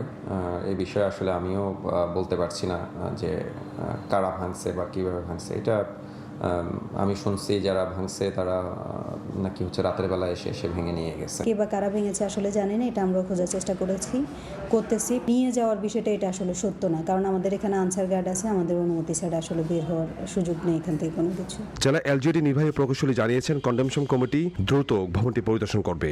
আর অতিরিক্ত জেলা প্রশাসক বলছে, ভবন ভাঙার ক্ষেত্রে কোনো ধরনের অনিয়ম বা আইনের ব্যত্যয় ঘটেছে কিনা তা খতিয়ে দেখা হবে। সেখানে বাস্তব প্রেক্ষাপটটা কী ধরনের সিচুয়েশন হয়েছে সেটা সম্ভবত আসলে আমাদের জানা নাই। এমন হতে পারে যে সেটা বাস্তবতার প্রেক্ষিতে ওই ইয়ের জন্য, সেই ক্যাম্পাসের জন্য, বা যদি হয় থাকে সেটা আসলে আমার মনে হয় একটা, কারণ যেহেতু একটা সিস্টেমের মধ্যে আছে, সিস্টেমটা কমপ্লিট হওয়ার পরেই ইয়াটা করাটা ওয়াইজ মনে করি। বিষয়টি অবশ্যই জেলা প্রশাসক মহোদয় জেনেছেন, বিষয়টি জেলা প্রশাসক মহোদয় দেখবেন বা আমরা বিষয়টি খতিয়ে দেখব যে আসলে কী হয়েছে। নথি, নিয়ম আর বাস্তবতার এই অমিলের উত্তর খুঁজে বের করে এখন সবচেয়ে গুরুত্বপূর্ণ। তবে প্রশ্ন থেকে যায়, ভেঙেছে কি শুধু ভবন নাকি সরকারি নিয়মও? ইশতিয়াক আহমেদ, সময় সংবাদ, কুমিল্লা। সংস্কারের অভাবে বেহাল লক্ষ্মীপুর পৌর বাস টার্মিনাল। অসংখ্য গর্ত তৈরি হয় সামান্য বৃষ্টিতেই দেখা দেয় জলাবদ্ধতা। দুর্ভোগের জন্য পৌর কর্তৃপক্ষের গাফিলতিকেই দায়ী করছেন ভুক্তভোগীরা। বরাদ্দ পেলে টার্মিনাল আধুনিকায়নের কাজ শুরু করা হবে বলে জানান পৌর প্রশাসক। আহাদুল ইসলাম আকাশের ছবিতে মাজহারুল আনোয়ার টিপুর রিপোর্ট। চারদিকে কদমাক্ত মাটি, খানাখন্দে জমে আছে বৃষ্টির পানি। ভোগান্তির এমন চিত্র লক্ষ্মীপুর পৌর বাস টার্মিনালের। দীর্ঘদিন সংস্কার না হওয়ায় সামান্য বৃষ্টিতেই সৃষ্টি হয় জলাবদ্ধতা। চলাচলের অনুপযোগী পরিবেশে দুর্ভোগে যাত্রী ও শ্রমিকরা। ভুক্তভোগীরা জানায়, টার্মিনালের সীমানা প্রাচীর ভাঙা ও বৈদ্যুতিক খুঁটিতে বাতির ব্যবস্থা না থাকায় অন্ধকার নামলেই ঘটছে ছিনতাই ও চুরির ঘটনা। আর মোটরযান শ্রমিকদের অভিযোগ, নিয়মিত পৌরটোল আদায় করা হলেও নেওয়া হচ্ছে না টার্মিনাল সংস্কারে কোনো ব্যবস্থা। পুষ্কুলের মতনই রয়েছে, আমরা গাড়ি ঢুকাতে পারতেছি না। বিগত 16-17টা বছরের টার্মিনালে অবহেলিত। গাড়ির বাম্পার একদম কিচ্ছু থাকে না, বাম্পার ভেঙে যায়, আপনার বডি ভেঙে যায়। আমাদের মতো এত অসহায়, এত কষ্টে অবহেলিত টার্মিনাল আর কোথাও নাই। পৌরসভার মধ্যে এই টার্মিনাল মানুষ আশ্চর্য হয়ে যায়। সবার কথা একটাই হলো, আপনারা পৌরটোল বন্ধ করেন। পৌর প্রশাসক জানান, বরাদ্দের অভাবে টার্মিনালটি পুরোপুরি ব্যবহার উপযোগী করা সম্ভব হয়নি। প্রয়োজনীয় বরাদ্দ পেলেই শুরু হবে আধুনিকায়নের কাজ। এবং আধুনিকায়নের জন্য আমরা একটা প্রকল্প জমা দিয়েছি। এটা প্রকল্প অফিস থেকে অনুমোদন আসলে আমরা বড় আকারের সংস্কার করতে পারবো। 1996 সালে শহরের বিসিক শিল্পনগরী সংলগ্ন এলাকায় 1.5 একর ভূমির উপর নির্মাণ করা হয় লক্ষ্মীপুর পৌর বাস টার্মিনাল। মাঝারুল আনোয়ার টিপু, সময় সংবাদ, লক্ষ্মীপুর। নির্মাণের 8 বছরও চালু হয়নি বান্দরবানের মহিলা বিষয়ক অধিদপ্তরের জয়িতা ভবন ও বিপণী কেন্দ্র। রক্ষণাবেক্ষণের অভাবে পরিত্যক্ত হয়ে আছে 5 কোটি টাকা ব্যয়ে নির্মিত ভবনটি। স্থানীয়দের অভিযোগ, রাত হলেই বখাটেদের মাদকের আড্ডাখানায় পরিণত হয় ভবনটি। দ্রুত ভবনটি চালুর দাবি এলাকাবাসীর। বিস্তারিত জানাচ্ছেন এনে জাকির। দূর থেকে দেখে পরিত্যক্ত বাংলো বাড়ি মনে হলেও এটি মহিলা বিষয়ক অধিদপ্তরের জয়িতা বিপণী কেন্দ্র। রক্ষণাবেক্ষণের অভাবে ভুতুরে বাড়ির মতো পরিত্যক্ত হয়ে আছে ভবনটি। ইতোমধ্যে ভবনটির ভিতরে ও বাইরে ভরে গেছে ময়লা আবর্জনায়। বিভিন্ন অংশে দেখা দিয়েছে ফাটল, খসে পড়েছে দেয়ালের চুন। আবার কোথাও কোথাও দেয়াল বেয়ে বেড়ে উঠেছে গাছ। চুরি হয়ে গেছে বিভিন্ন যন্ত্রপাতি ও আসবাবপত্র। উদ্যোক্তাদের তৈরি হস্তশিল্প বিক্রির জন্য 46টি দোকানগুলো পড়ে আছে অবহেলায়। এমনকি রাতের বেলা ভবনটি হয়ে উঠে বখাটেদের আড্ডাখানা। ভবনটি চালু হলে পিছিয়ে পড়া নারী উদ্যোক্তাদের আত্মকর্মসংস্থানের সুযোগ সৃষ্টি হবে বলে মনে করেন স্থানীয় ও নারী উদ্যোক্তা। জয়িতা ভবনটি পরিত্যক্ত অবস্থায় আজকে প্রায় 8 বছর। এই ভবনটাতে সন্ধ্যা হলেই মদের আড্ডা, জুয়া, এগুলো দিয়ে এদের অত্যাচারে আমাদের এলাকাবাসী চলাফেরা কষ্ট হচ্ছে। অনেক জয়িতা ইয়ার আছেন, অনেক ক্লাব আছে, সংগঠন আছেন, তারা যে ওখানে ইনভলভ করা যায়, অ্যাড করা যায়, তাহলে ওখান থেকে অনেক ইমপ্রুভ হবে। আমাদেরকে ভবনটা বুঝিয়ে দেওয়া হোক, আমরা দোকান বুঝিয়ে নিলে আমরা চেষ্টা করে দেখি যে ওই জায়গাটাতে আমরা কিভাবে শুরু করা যেতে পারে। তবে ভবনটি দ্রুত সংস্কার করে চালু করার কথা জানায় জেলা মহিলা বিষয়ক কর্মকর্তা। সম্প্রতি ডিসি স্যার ভবন ঘুরে দেখছেন, এলাকার আশপাশ ঘুরে দেখছেন এবং উনি জয়িতা ভবন চালু করার জন্য উন্নয়ন বোর্ডের ভাইস চেয়ারম্যানের সাথে কথা বলছেন। 2018 সালে বান্দরবান শহরের মেঘলা এলাকায় 20 শতক জায়গার উপর স্থানীয় সরকার প্রকৌশল বিভাগের অর্থায়নে 5 কোটি টাকা ব্যয়ে নির্মিত জয়িতা ভবনটি নির্মাণের কার্যাদেশ পায় ঠিকাদারি প্রতিষ্ঠান মিস্টার ইউটিমং। এন.এ. জাকির, সময় সংবাদ, বান্দরবান। নদী ভাঙন আর প্রকৃতির সঙ্গে যুদ্ধ করে টিকে আছেন নোয়াখালীর হাতিয়ার মেঘনার বুকে জেগে ওঠা চরের বাসিন্দারা। এক একটি চরে বসবাসের 1 দশকের বেশি সময় পার হলেও নাগরিক সুবিধার ছিটে ফোঁটাও নেই ভালো যোগাযোগ ব্যবস্থা, বিদ্যুৎ, সুপেয় পানি কিংবা স্বাস্থ্যসেবা। বিদ্যালয় না থাকায় কয়েক হাজার শিশু শিক্ষার আলো থেকে বঞ্চিত। সাইফুল্লাহ কামরুলের তথ্য, মোহাম্মদ ইয়াসিনের ছবিতে রিপোর্ট। নোয়াখালীর মেঘনার অববাহিকায় বিস্তীর্ণ জলরাশির মাঝে চর আতাউরের এই বাসিন্দাদের বসতি প্রায় কয়েক দশক ধরে, কিন্তু তাদের কর্মসংস্থানের নেই কোনো নির্দিষ্ট ব্যবস্থা। জীবনযাত্রার ন্যূনতম নাগরিক সেবা থেকেও বঞ্চিত তারা। বর্ষায় যোগাযোগ বিচ্ছিন্ন হয়ে নৌকাই তখন একমাত্র ভরসা। অসুস্থ রোগীকে হাসপাতালে নিতে কিংবা জরুরি প্রয়োজনে মূল ভূখণ্ডে যেতে পোহাতে হয় চরম দুর্ভোগ। নদী ভাঙনে বারবার ভিটেমাটি হারানো এসব মানুষের জন্য 2022 সালে সরকারের পক্ষ থেকে করা হয়েছিল গৃহায়নের ব্যবস্থা। 500-1000 টাকা দিয়ে আমরা নদী পারি তো যাইতে হয়, বাচ্চার জন্য ওষুধ আনতে হয়। মহিলাদের কোনো কিছু হইলে আমরা যে কোথায় নিমু এরকম কোনো আমাদের ব্যবস্থা নেই। সরকার এটার কোনো পদক্ষেপ নেয় তাহলে আমরা পাবো, আর না হলে আমাদের ছেলেবেলের ভবিষ্যৎবাণী খুব অন্ধকার। একই চিত্র উপজেলার চরগাছিয়া ও ঢালচরের কোনো বিদ্যালয় না থাকায় শিক্ষার আলো থেকে বঞ্চিত শিশুরা, নিরাপদ পানি ও স্বাস্থ্যসেবার অভাবে নানা রোগে আক্রান্ত হচ্ছেন বাসিন্দারা। এখানে স্কুল নাই, মাদ্রাসা নাই, ফলান চাবা সব মূর্খ করিয়া লাইছি, কোন রকম দিন যার রাইত হওয়ার, হাইলে খাইয়ে ন হাইলে ন খাইয়ে, একটা পুকুরও তলাক নাই। সরকার আমাদেরকে একটা স্কুল দেয় নাই, মাদ্রাসা দেয় নাই, মসজিদ দেন নাই, কোনোটা দেয় নাই। সরকারের পাশাপাশি বেসরকারি উন্নয়ন সংস্থাগুলোকে এসব চরে অন্তর্ভুক্ত করার মাধ্যমে তাদের জীবনমান ও মৌলিক সুবিধা নিশ্চিতের প্রয়োজনীয় ব্যবস্থা নেওয়ার আশ্বাস প্রশাসনের। বেসরকারি উন্নয়ন সংস্থা তাদেরকে অনুরোধ করব তাদের কর্মসূচিগুলোতে যাতে এই চরাঞ্চলগুলিতে সম্প্রসারিত করে, যাতে এখানকার মানুষ নাগরিক সুবিধা জীবন পেতে পারে। হাতিয়া উপজেলার চর আতাউর, চর গাছিয়া ও ঢালচরে প্রায় লক্ষাধিক মানুষের বসবাস। সময় সংবাদ, নোয়াখালী। পর্যাপ্ত জায়গার অভাবে মাছ অবতরণের জন্য ভোগান্তিতে রাঙামাটির কাপ্তাই হ্রদের জেলে ও ব্যবসায়ীরা। ঘাটে এসে ঘন্টার পর ঘন্টা অপেক্ষায় থাকতে হয় জেলেদের। এতে মাছের গুণগত মান নষ্ট হয়, মিলছে না আশানুরূপ দাম। আধুনিক অবতরণ কেন্দ্র নির্মাণের প্রকল্প অনুমোদন পেলে সমস্যার সমাধানের আশা বিএফডিসির। হেফাজত সবুজের তথ্য, রাজীব দাস মুন্নার ছবিতে রিপোর্ট। মাছের ড্রামে কানায় কানায় পূর্ণ ঘাট, মাছ ভর্তি নৌকার জটলা। একটু দাঁড়ানোর মতো জায়গা না থাকায় ড্রামের ওপর দিয়েই চলাচল করতে হচ্ছে জেলে, শ্রমিক ও ব্যবসায়ীদের। এমন চিত্র শুধু রাঙামাটির বিএফডিসি ঘাটেরই নয়, জেলার প্রতিটি অবতরণ কেন্দ্রেরই একই দশা। ঘাটে স্থান সংকুলন না হওয়ায় অদূরেই নোঙর করে সিরিয়ালের অপেক্ষায় মাছ ভর্তি নৌকা। শুধু ঘাটেই নয়, প্যাকেজিংয়ের স্থানের অবস্থাও একই। পর্যাপ্ত জায়গা না থাকায় যত্রতত্র প্যাকেজিং করা হচ্ছে মাছ। দ্রুত অবতরণ ও আনুষঙ্গিক কাজ শেষ করতে না পারায় নষ্ট হচ্ছে মাছের গুণগত মান। এতে লোকসান গুনতে হচ্ছে জেলে ও ব্যবসায়ীদের। জায়গা শর্টের কারণে ড্রামের জন্য হাঁটা চলার কষ্ট, কাজকর্ম করার জন্য কষ্ট হয়। ঠিক মতো মাছ প্যাকিং করতে পারতেছে না, বরফ নামাইতে পারতেছে না। 10টা থেকে মাছ ল্যান্ডিং করে উপরে আস্তে আস্তে 6টা বেজে যায়। ওই 6টা বাজার পরে ওই মাছগুলো কোয়ালিটি নষ্ট হয়ে যায়। আমাদের মাছগুলো ফসানোর কারণে আমরা প্রচুর লস, জেলে মরে গেছে। সোজা কথা, 10 টাকা কেজিও জেলে দাম পাবে না। আধুনিক মানের অবতরণ কেন্দ্র নির্মাণের প্রকল্পর অনুমোদন পেলেই সমস্যার সমাধান হবে বলে জানান বিএফডিসির এই কর্মকর্তা। শীঘ্রই প্রকল্পটা পাস হবে, এই সংক্রান্ত জনবলের মিটিং হয়ে গেছে। এই প্রকল্প পাস হলে আমাদের অবকাঠামো সম্পূর্ণ পরিবর্তন হবে এবং নতুন করে অবকাঠামো করা হবে এবং প্যাকিং শেডের পরিমাণ সম্প্রসারণ করা হবে। বিএফডিসির এই অবতরণ কেন্দ্রে শতাধিক ব্যবসায়ী ও প্রায় 1200 শ্রমিক রয়েছে। দেখছেন ভোরের সময়।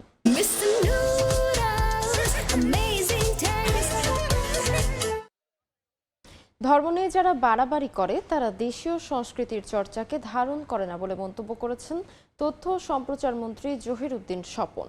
শুক্রবার জাতীয় প্রেস ক্লাবে কাওয়ালি সন্ধ্যা অনুষ্ঠানে মন্তব্য করেন তিনি। মন্ত্রী বলেন, কাওয়ালি উপমহাদেশের ইসলাম প্রচারে গুরুত্বপূর্ণ ভূমিকা রাখে। এ সময় পারস্পরিক ধর্মীয় মূল্যবোধ ও সম্প্রীতি বজায় রাখার আহ্বানও জানান তিনি।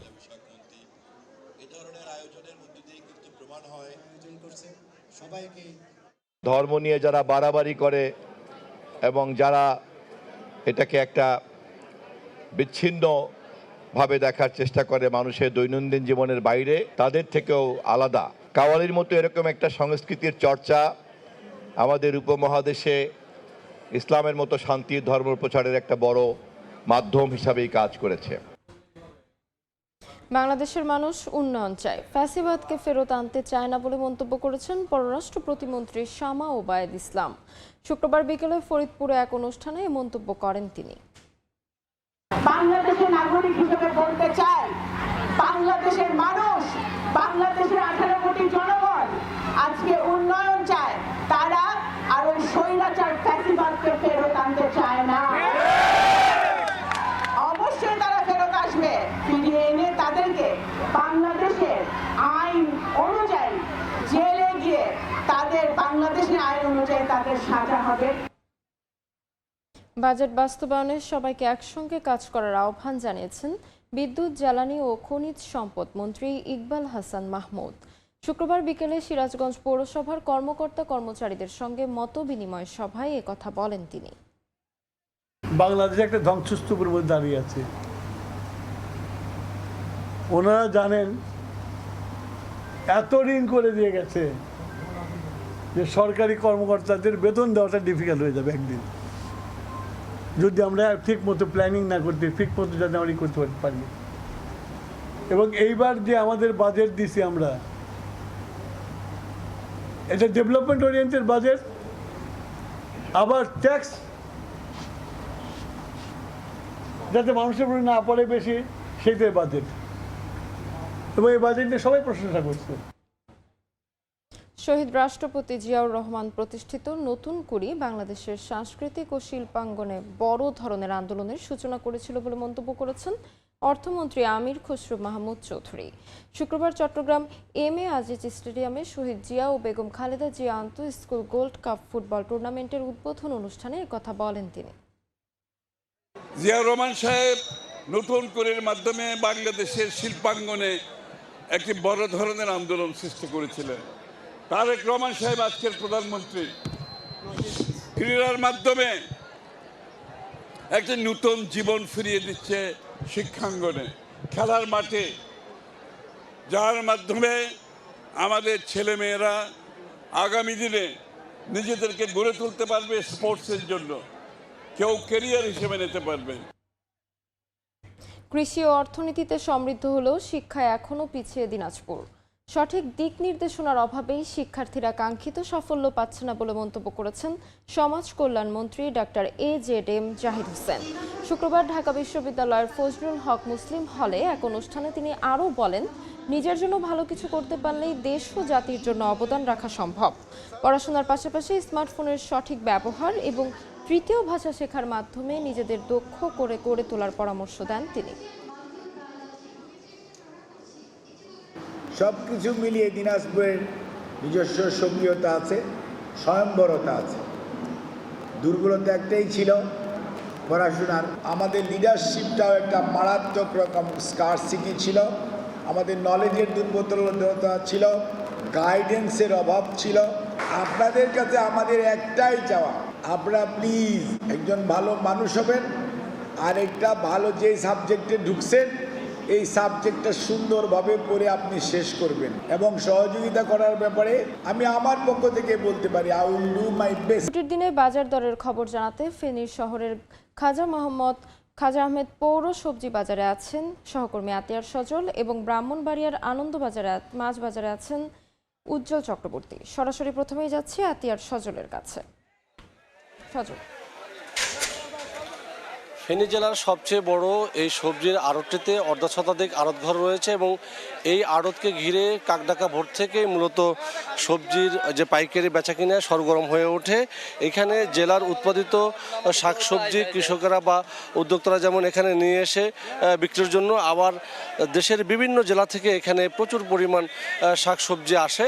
এবং আজকের বাজার দর যেটা জানাচ্ছেন ক্রেতা বিক্রেতারা, যে গত সপ্তাহের তুলনায় সব ধরনের সবজিতে 5-10 টাকা কমেছে এবং আবার দু একটা সবজির দামে কিছুটা বেড়েছে। যেগুলো এখন মৌসুম চলছে সে সকল সবজির দাম কিছুটা কম, আবার যে সকল মৌসুম নেই মাত্র শুরু হয়েছে তার দাম কিছুটা বেশি। যদি কিছু সবজির পাইকারি দর আপনাকে বলি, পটল বিক্রি হচ্ছে কেজি 45 টাকা, চাল কুমড়া 1 পিস বিক্রি হচ্ছে 20 টাকা, পেঁপে কেজি 15 টাকা, করলা 50 থেকে 60 টাকা, মিষ্টি কুমড়া কাঁচা যেগুলো সেগুলো 30 টাকা এবং মিষ্টি কুমড়া পাকা যেগুলো 45 টাকায় বিক্রি হচ্ছে, কচুরগাটি 30 থেকে 35 টাকা, লাউ 1 পিস 60 থেকে 70 টাকা, কাঁচা কলা বিক্রি হচ্ছে, কাঁচকলা বিক্রি হচ্ছে 5 থেকে 10 টাকা প্রতি পিস, বরবটি 50 থেকে 60 টাকা, দুন্দল 30 টাকা, শসিন্দা 30 থেকে 35 টাকা। এদিকে আলুর দাম যদি বলি 19 টাকা পাইকারি দরে বিক্রি হচ্ছে, পেঁয়াজ 40 টাকা, কাঁচামরিচ বিক্রি হচ্ছে 70 টাকা, গাজর 80 টাকা এবং টমেটো 90 টাকা, ক্ষীরা 15 টাকা দরে বিক্রি হচ্ছে। সব মিলেই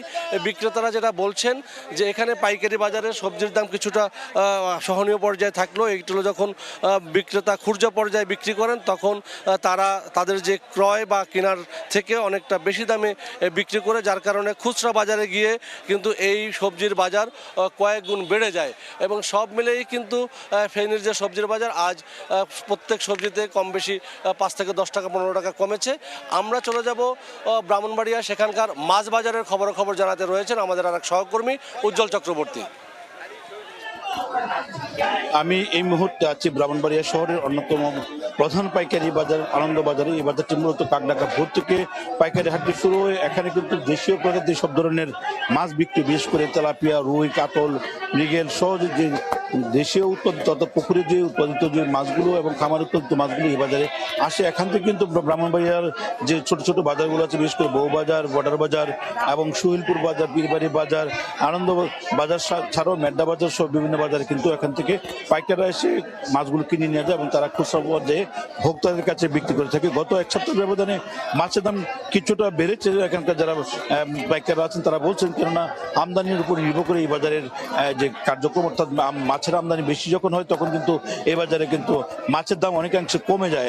এখানে দেখতে পাচ্ছেন যে বিদেশি মাগুর এগুলো 120 থেকে 30 টাকা ধরে পাইকারি বিক্রি হচ্ছে, কোথাও কোথাও আকার বেঁধে 150 থেকে 60 টাকায় বিক্রি হচ্ছে এবং খামারে উৎপাদিত যে বড় আকারে কই মাছ সেগুলো বিক্রি হচ্ছে 150 থেকে 60 টাকা পাইকারি ধরে। এবং এখানে নদীতে উৎপাদিত কেসকি মাছ সেগুলো কিন্তু বিক্রি হচ্ছে। এবং এখানে যে হাটটি আছে এই হাটটি কিন্তু মূলত কিন্তু ব্রাহ্মণবাড়িয়া যে ছোট ছোট আঞ্চলিক যে বাজারগুলো বিভিন্ন এলাকায় মহল্লায় বিভিন্ন জায়গায় গড়ে উঠেছে, সেই বাজারগুলোতে কিন্তু এই মাছগুলো বিক্রি হয়ে থাকে। এখানে আমরা কথা বলেছিলাম আড়তদারদের সাথে, তারা বলছেন রুই মাছ বিক্রি হচ্ছে 250 থেকে 350 টাকা দরে। সব মিলিয়ে কিন্তু এখানে যে মাছগুলো আছে তারা কিন্তু পাইকারি দরে বিক্রি করছে। সব মিলিয়ে আমরা আপনাকে জানিয়ে রাখি, এখানে কিন্তু রুই মাছও বিক্রি হচ্ছে, পাঙ্গাস মাছ বিক্রি হচ্ছে। পাঙ্গাস মাছ 130 থেকে 150 টাকা দরে বিক্রি হচ্ছে। পাইকাররা কিন্তু আমাদেরকে এমনটা জানিয়েছেন। এখানে যারা আড়তদার আছেন তারা কিন্তু বলছেন যে ব্রাহ্মণবাড়িয়ার বিভিন্ন খামার, বিভিন্ন অর্থাৎ শাহবাজপুর, সরাইল, বিভিন্ন জায়গাতে নবীনগরের বিভিন্ন অঞ্চলে যে মাছের খামারগুলো আছে সেই খামারগুলো থেকে এখানে দেশীয় উৎপাদিত মাছগুলো মূলত আসে। এখান থেকে কিন্তু পাইকাররা বিভিন্ন দামে বিক্রি করে নিচ্ছে। আমরা সামুদ্রিক যে মাছগুলো সেই মাছগুলো কিন্তু এই বাজারে লক্ষ্য করেছি, সেগুলো কিন্তু এখানে কিন্তু আসছে এবং তারা কিন্তু বিভিন্ন দামে বিক্রি করছে। বিশেষ করে ছোট আকারের যে মাছগুলো সেগুলো কিন্তু জমজমাট বেচা কেনা হচ্ছে এই বাজারে। এইটুকু ছিল আমার কাছে ব্রাহ্মণবাড়িয়ার আনন্দবাজার থেকে সর্বশেষ তথ্য। স্টিলটেক মানে গুণগত মানের নিশ্চয়তা। It's all about stainless style. আগ্নেয়গিরির অগ্নুৎপাতের পরপরই শক্তিশালী 7.7 মাত্রার ভূমিকম্পে কেঁপে উঠেছে ইন্দোনেশিয়া। স্থানীয় সময় শনিবার ভোরে দেশটির ফ্লোরেস অঞ্চলে এই কম্পন অনুভূত হয়। ইউএস জিওলজিক্যাল সার্ভের তথ্য অনুযায়ী ভূপৃষ্ঠ থেকে মাত্র 10 কিলোমিটার গভীরে এর উৎপত্তি স্থল। ভূমিকম্পের কেন্দ্র পূর্ব নুসা তেঙ্গারা প্রদেশের এন্দে শহর থেকে প্রায় 68 কিলোমিটার উত্তর পশ্চিমে। মূল কম্পনের পর আরও দুটি আফটার শক অনুভূত হয়। এর আগে দেশটির মাউন্ট ইবুতে অগ্নুৎপাতের কারণে 5 কিলোমিটার এলাকা জুড়ে ছড়িয়ে পড়ে ধোঁয়া ও ছাই। ভূমিকম্পের পর সুনামির সতর্কতা জারি করেছে ইন্দোনেশিয়ার আবহাওয়া, জলবায়ু ও ভূভৌতিক সংস্থা। বেশ কয়েকটি ভবন আংশিকভাবে ধসে পড়ার খবরও পাওয়া গেছে।